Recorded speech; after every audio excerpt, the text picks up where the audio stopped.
final preps to roll out here. Oil's checked, fluids are all checked, tires are checked. I think we're all set. Just waiting for the first thing to go wrong.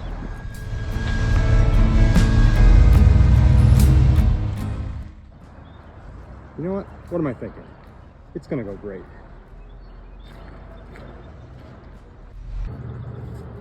Almost rolled out of the parking lot. I'm seeing a new problem. Haven't seen any evidence of this before. That appears to be a gas leak right below the gas pump on the bottom of the engine. It looks like it's probably in the hose. So the good news is I've got more of that. So the wetness in here, that's the gas line. It's about a foot of line making kind of a loop-de-doo. I don't know what that gray stuff is in. I wonder if we got something on it that has eaten the line. It's unclear where the leak is actually coming from on this section. All right, so I've got a short piece of hose replaced in here.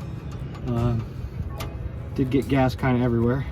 Not really, most of it went into the gas can. Most of it went down the frame and into the gas can and onto the towel, so that at least is okay. But what's more fun than gas all over your hands is gas inside your gloves that you were hoping to use to keep the gas off your hands. Yeah, well, we can just, I mean, it's gonna stink like gas, but we knew that coming into this whole trip. Yep.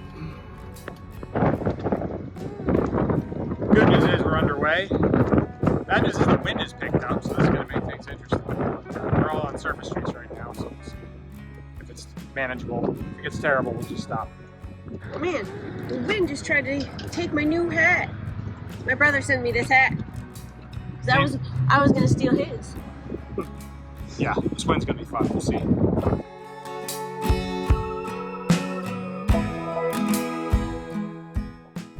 I've got a sensation I've got a sticking brake. So I'm kind of walking around checking temperature on the hubs. The smell is strongest here at the left rear. Yep, that hub is much warmer than the rest, which tells me I don't want to touch the drum further in because it's probably going to burn. I've got to figure out what's going on here.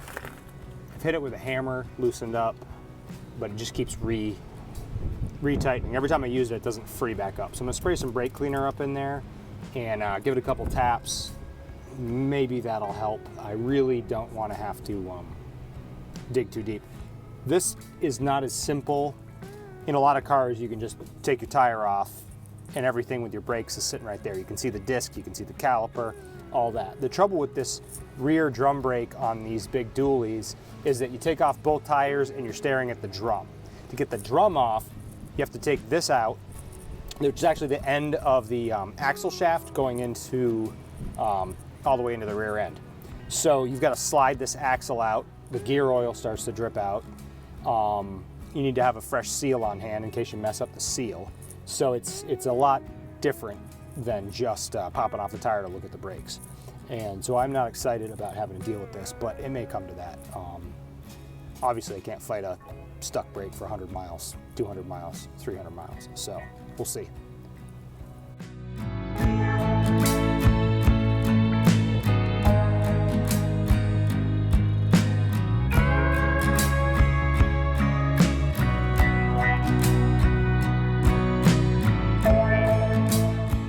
I see that you're pounding on that brake again. Yeah, so it's definitely sticking. This is the one that smells hot.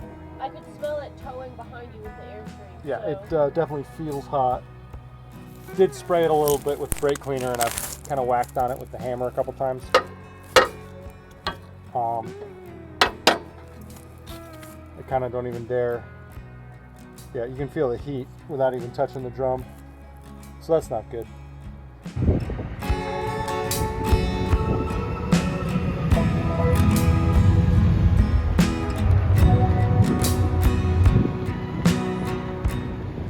A lot of wind right now. Hope this is coming through.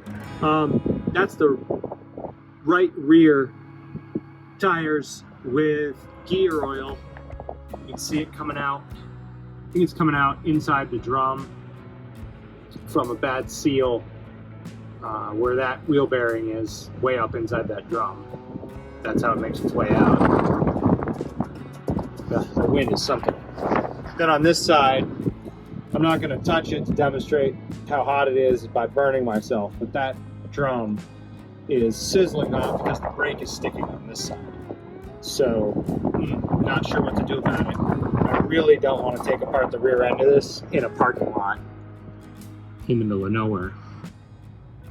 Well, today was pretty successful. We made it maybe 100 miles. We weren't starting too particularly early, and we really just want to test things to see how they go. Got a stuck brake that's a little bit frustrating.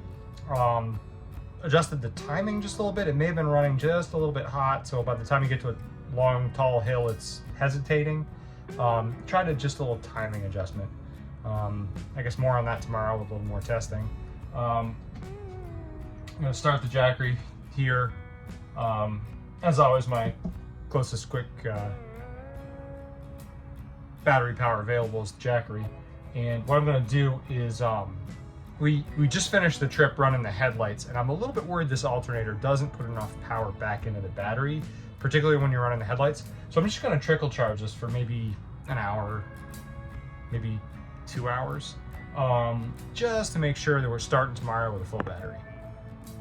All right, good news is the charger thinks the battery's 75%, so I don't think we have to run the trickle charger for more than an hour, but I'm just going to do that just to be sure we start tomorrow with a full battery.